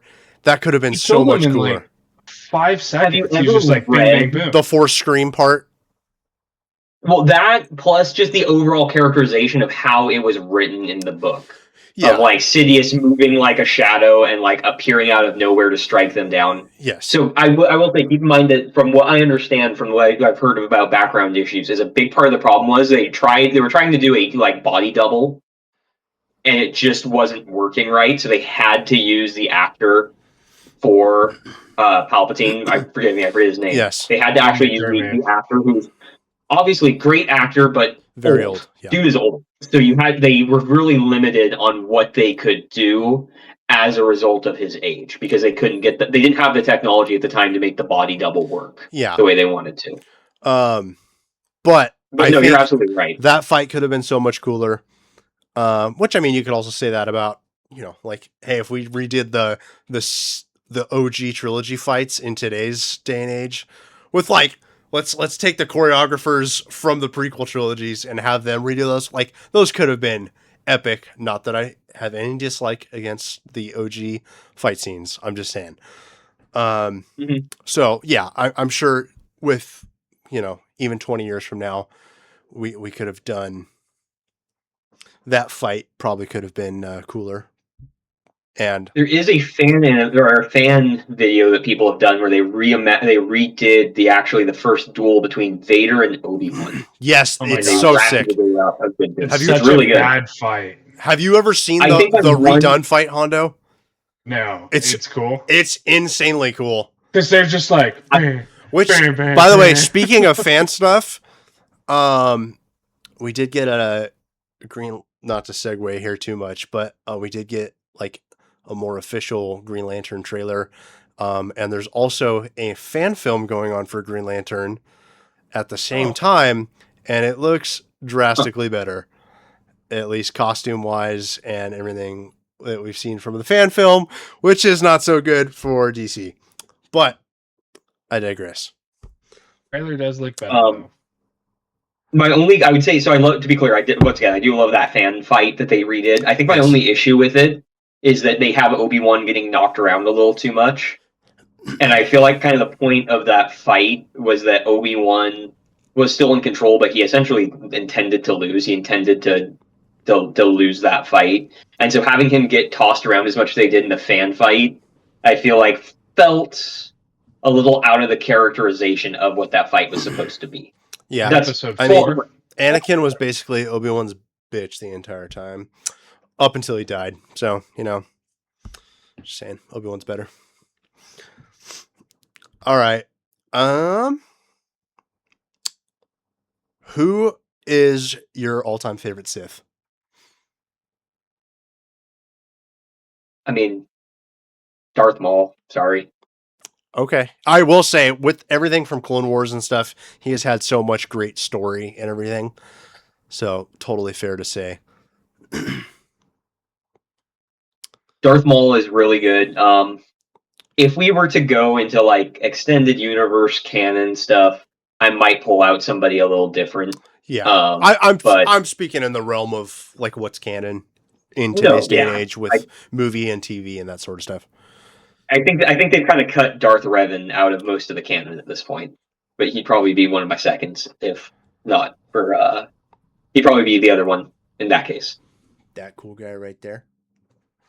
Yeah, good little point. For me, obviously Vader, super cool. Anytime he shows up is badass. But I have always really enjoyed Count Dooku. I think he's sick. His lightsaber is badass. I love Dooku. And then I think obviously love the actor too. The real life actor, phenomenal. Saruman, Awesome. sick. But yeah, big fan of Count Dooku. His death was also pretty crazy. I can do it, and he's like, "Wait, what? Like, you're gonna have him kill me?" Like, wild. And I remember like seeing that for the first time. It's like, oh shit. So phenomenal. I'd say mine's pretty fluid based on how things are going with the characters. So obviously we want to start with Darth Vader and, our nexus to Star Wars. And then I would say with my history with the Force Unleashed games, I would say Starkiller all day long. He's freaking sick. I love him so much. I would have said him, but he's not in the canon anymore. I know. When you said it, I was like, I'm gonna say Starkiller, and he's gonna be pissed. He's like, all right, just fuck my pick then, I guess. All right, whatever. Extended universe, whatever. Yeah, but Starkiller, very cool. And with everything that they've been doing with Maul in the last 6 or 7 years, have been freaking fantastic. Longer than that, 10+ years has been fantastic. So probably Darth Maul right now. Right on. I don't want to go back to Dooku, honestly, just because I think the thing that I loved is when they did. I think they showed his like backstory in Tales of the Jedi. Tales of the Jedi, phenomenal, fantastic, great show. Yes, the watching way that you could see him. The thing I love about him is most of the other Sith became Sith through a very emotional response. Versus Count Dooku, I still feel like you can absolutely follow the trail of logic that resulted in him becoming a Sith. Like, you can go through and actually go, I can actually completely understand why you felt like this was the right path for you to take. I disagree with it because I know how it turns out, yeah, and I know what ends up happening as a result of it. But with the information he was operating off of, with what was happening in the universe and how the Jedi were acting and responding to it, I can absolutely see why he took the steps he did and why he did what he did. It's logical and well-intentioned. And so many great... Exactly. And he also... So much great stuff of him in the Clone Wars. Oh, yeah. Like, Palpatine telling him, like, yeah, cut your apprentice off, she's getting too strong. And him being like, okay. and then Asajj Ventress trying to essentially take revenge on him. They blind him, and she attacks him with 2 other Night Sisters, and he's dueling them blind and kicks their ass. Freaking badass. Dooku was awesome. His countless fights with Obi-Wan and Anakin were so cool. And then especially in the Clone Wars, they did a really good job of kind of playing into, like, Obi-Wan is much more of a defensive fighter, and Anakin obviously way more aggressive. And Dooku would consistently throughout the cartoon attack Anakin to put Anakin on the defensive and make Obi-Wan the aggressor, which obviously playing against their strengths. Really well done. But just super cool character. He's got some great dialogue. Really enjoyed Count Dooku.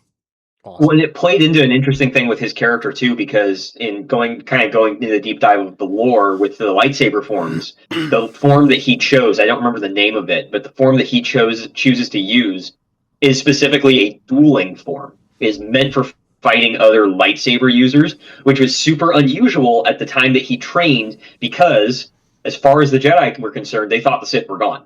They didn't really see a reason to seriously pursue that form. But I don't remember the reasoning behind it, but for whatever reason, Dooku decided that was the form that he wanted to commit himself to. And so what it meant was when he became a Sith and suddenly he's fighting Jedi all the time, there are very, very few people that have not just the skill set, but the knowledge set to actually fight him in a duel. Some take. Yeah. Well, and then some of the book stuff, if you read like the fights with Obi-Wan and Anakin in the books, really cool. Like kind of hearing some of Dooku's thoughts, especially about like the skill of Obi-Wan and stuff. It's really cool. Totally recommend checking those out. All right. I feel like there's not nearly as many Sith, so we just went with the top one. But for Jedi, who are your top 3 freaking Jedi? Who do you love the most? Even if they went evil, you can take their Jedi form from prior to them being evil. Sick. Pre-murdering children is acceptable. I love that you knew exactly where everybody's brain was going when you mentioned favorite Jedi. Yeah, we were also just talking about Count Dooku too, so I was like, yeah, maybe. I don't think anyone will pick Count Dooku as their favorite Jedi because we've hardly gotten anything of that, but it's there if you want. He wasn't cool as a Jedi. He was cool as a Sith. This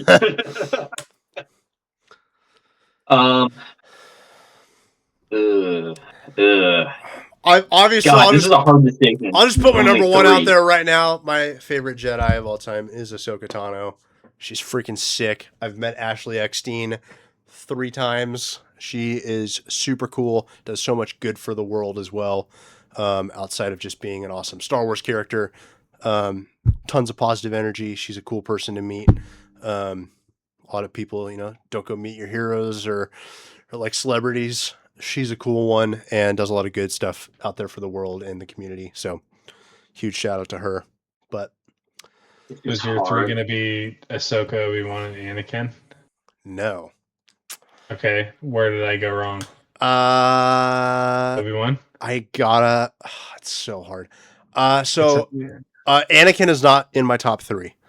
Okay. All right. I feel like I just disappointed you. I have to do. I love Yoda. Yoda's freaking sick. He's just a badass. He's also hilarious because he like stands up to your knee, and he just beats the shit out of everyone. So I think Yoda and Obi-Wan. I would probably go Obi-Wan at 2, Yoda at 3. I really, thanks to the Clone Wars animated series, love Plo Koon though. I think he's definitely up there for me. Kanan Jarrus from Rebels, phenomenal. His death definitely brought some tears to my eyes. That was crazy. And you see his eyes turn back, like their color comes back. It's like he sees the woman he loves for the last moment that he's alive. He sees Hera. It's a freaking beautiful scene. Phenomenal character. So definitely a big fan of those couple of guys as well. Mace Windu is also just a badass. last week my wife was like, Yeah. "So is Freddie Prinze Jr. in Star Wars?" And I was like, "Yeah, I mean he plays Kanan Jarrus in Rebels." And she's like, "What is Rebels?" And I was like, "It's an animated show for Star Wars. You know, it happens after this episode or whatever." And she's like, "Oh man, did you see his rant on how Star Wars works and whatever for like 20 minutes on this one radio show?" And I was like, "Yeah, he's very opinionated." I don't know if you guys have seen that. No. Where he's like, No. "Oh yeah, no, it's a long-winded deal." But he gets it. Like that dude gets it, man. He was like, George Lucas told Okay, me so it's this, a positive told me rant about how that. Star Wars should be. Yeah. Yeah, like he understands what's going on. Well, that's one of the and coolest it's- things about Sam Witwer or whatever. It's Sam Witwer, right? Yeah, same with yeah. Like listening to He him, gets it. listening to him talk is freaking awesome. Yeah. Yeah. All right. God, you have asked me a freaking impossible question. Hell yeah. Dear Hit me God, with it. I am. By the way, struggling with I'm probably gonna get some OG trilogy fans pissed because I didn't even make a mention of Luke Skywalker, but Luke is cool, but he's not in my top 3. Sorry. this. I don't know if I can order these. I'm just gonna throw them out there as my top 3. Don't make me try and order them, and it's gonna be a disaster. You have to. Am I allowed to flip you off on this podcast? Is that Yeah. acceptable behavior? Yeah, and then you have to order them. God damn it. It's called rage bait. It is absolutely rage baiting the shit out of me. God. I like how Honda's Okay. just stewing in his thoughts over there silently. I'm trying to find something that's not a basic answer, but you know, I like who I like. And Obi-Wan And is see, the number problem one is all day long. I like a lot of the Jedi and I like a lot of their characterization, and so picking my top 3 is super hard. That's really where my struggle is. The problem isn't that I don't like them. The problem is I like too many. Okay. Let me just develop a top 3 and then I can try and order them. Ahsoka. Once again, these are in no particular order, so please don't try and assign them in order right now. Definitely Ahsoka.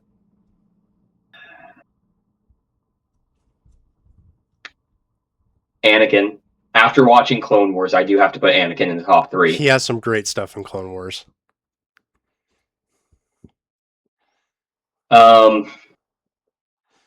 Yeah, he does. He has some amazing stuff in Clone Wars. Okay, I'm about to hit a really controversial one. Oh, Ezra Bridger. Oh my god! crazy! What is who invited this guy? That's insane. Okay, even okay, you and so Ezra over Kanan too is wild. Go. yeah, it was close, dude. It was close. Okay, I need to explain myself. I know I need to explain myself. The thing I love about Ezra is what if Anakin didn't go wrong? Because I feel like the way Ahsoka's I the look better at- version of that, but go ahead. Well, Ahsoka wasn't picked up. Ahsoka was still picked up as a kid. Ezra was tempted. Yeah, but Ezra- like Ahsoka gets screwed over by the Jedi Order and just makes an adult decision and leaves. Even after she's almost wrongly like arrested. And then makes the big adult decision and goes, okay, I'm going to walk away. And Anakin goes and murders kids. Go ahead. I don't disagree with that. I don't necessarily disagree with that, but I feel like once again, I think Ezra is the what if Anakin doesn't go wrong from an earlier point in Anakin's timeline, right?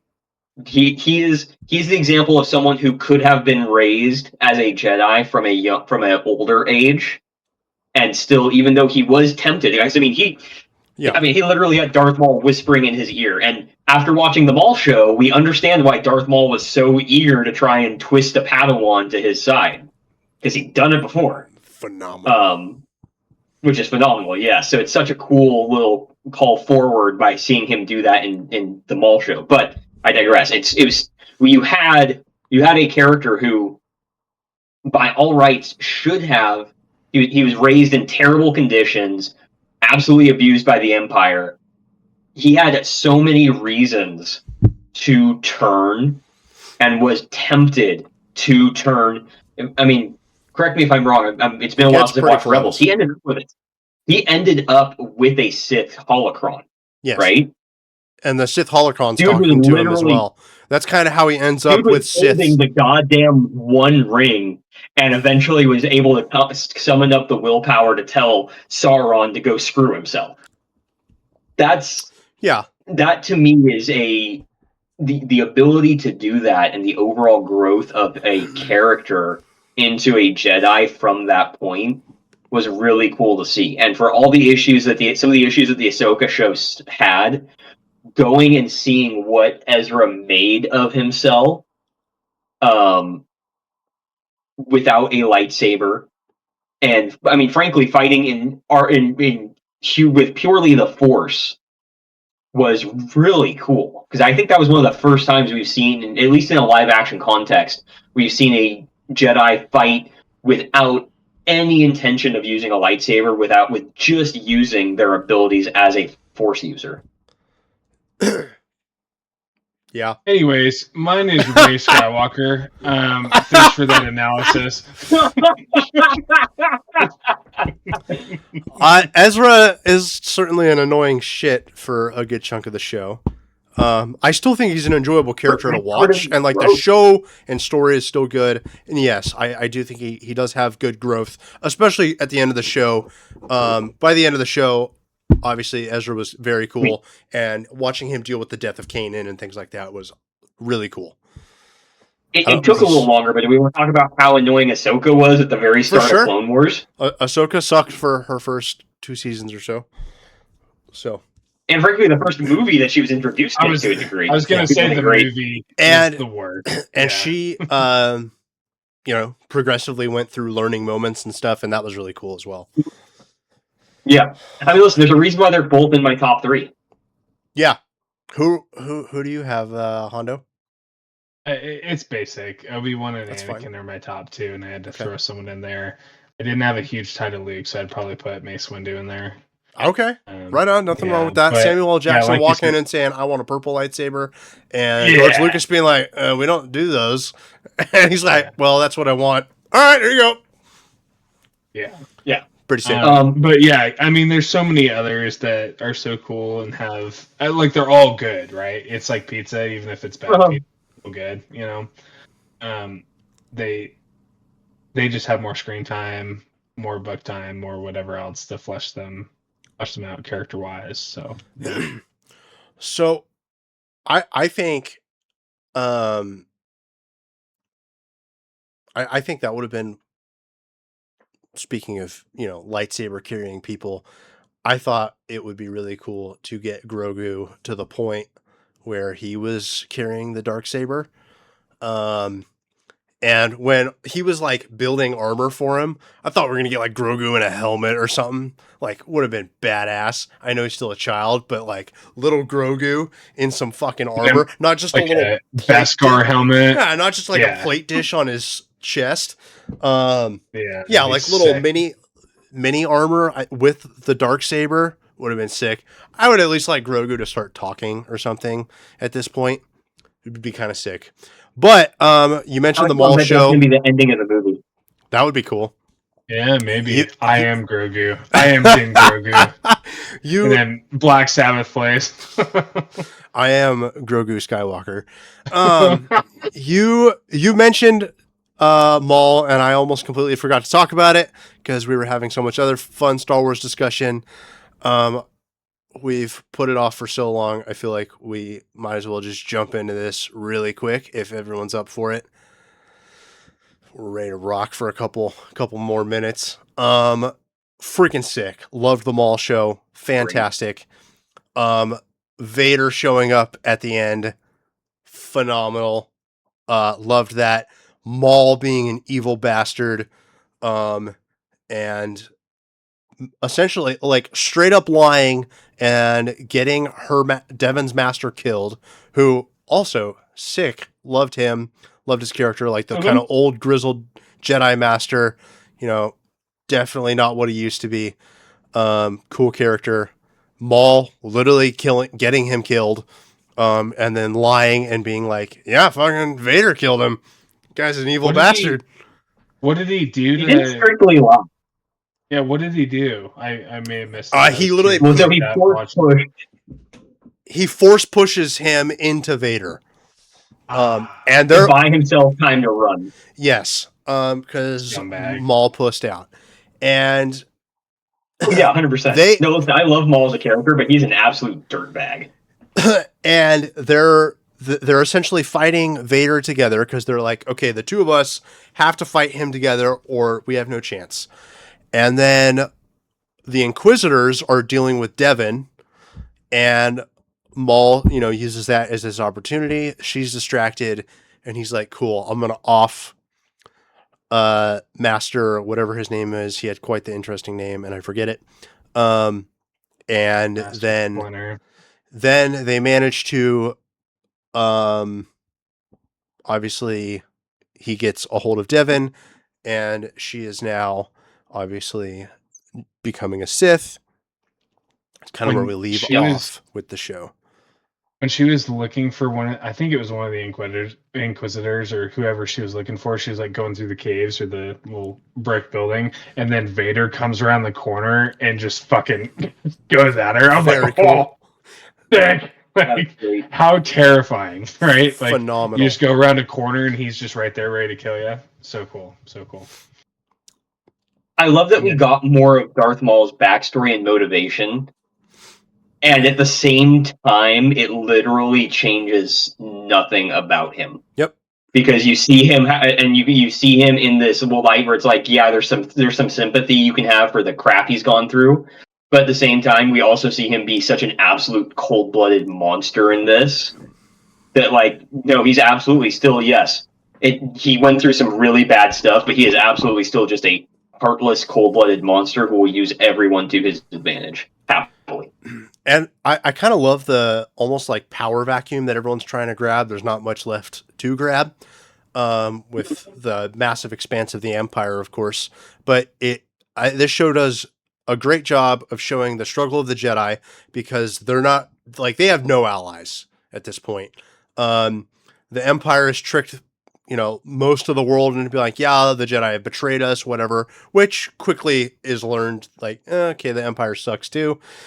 Or sucks way worse. But I think that kind of initial response of being like, yeah, the Jedi have betrayed us. They tried to kill the Chancellor and all this stuff. So the Jedi basically have no friends. They have no allies. And then also everyone's so worried of the Empire, and their control. It's like, well, I don't want to go against them either. So the Jedi are just screwed. And then also you see all the people like Maul and kind of the underworld trying to grab whatever power they can, and even they're struggling against the Empire as well. So, and just their kind of crazy power.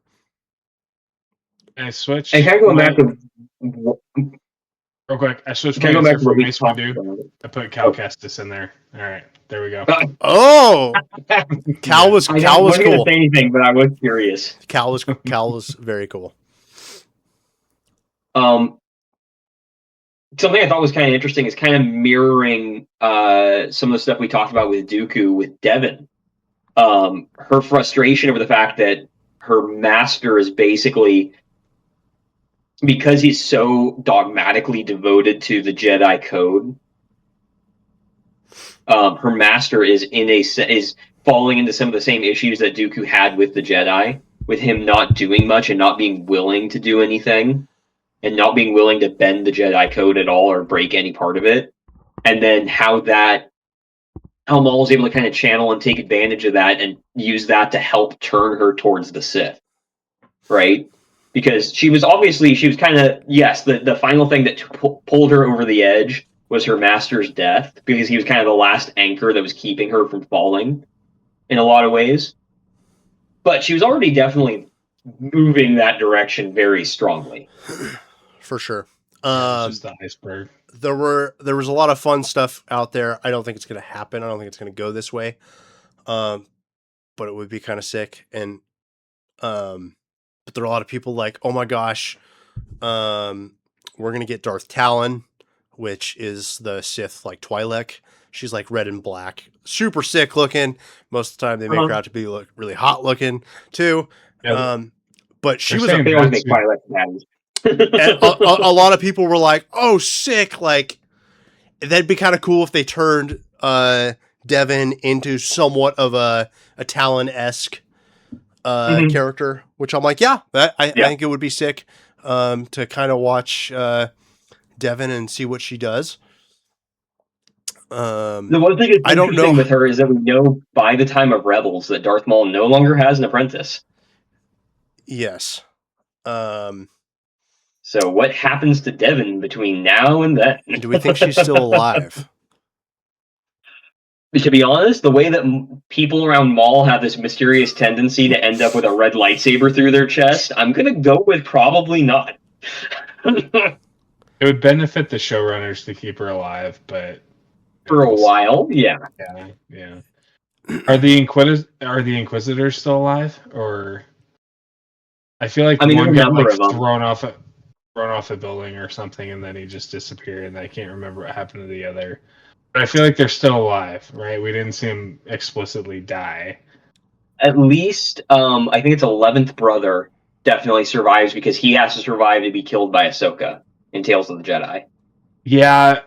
Yes. Okay. And, he's got the sickest freaking mask.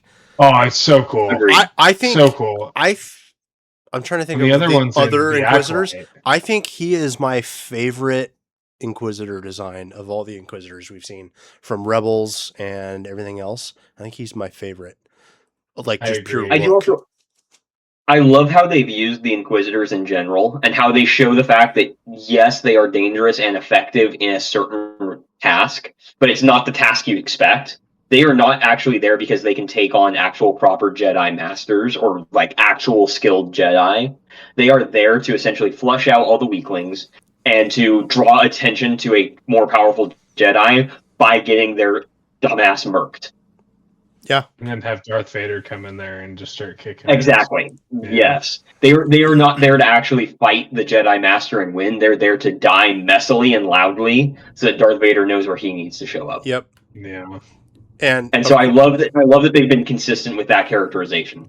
Yeah, and of course, I mean, with like I was saying, with the struggle of the Jedi and everything that they're going with too, the stormtroopers and like everyone hunting them down, and there's still obviously the whole underworld that doesn't like them either.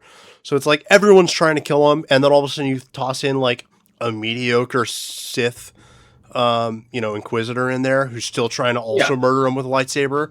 It's like, man, good luck surviving as a Padawan, and good luck surviving as a Jedi Knight. And it's like they're in a lot of trouble. Yeah. So. Yeah, it's one of those things where it's like, yes, not every Jedi Knight is like, they're obviously far more dangerous than like a platoon of stormtroopers. But once that platoon of stormtroopers suddenly has someone else with a lightsaber and the Force backing them up, they suddenly get a lot scarier. Exactly. Well, I can't wait for more of that. I'm excited for the Mandalorian Grogu movie. I hope it's good. Hopefully it blows away Hondo's expectations, and he's a cheery, happy mess next week on the pod. Thanks for everyone tuning in and hanging out with us where nerds come to chill, and we will see you all next Wednesday.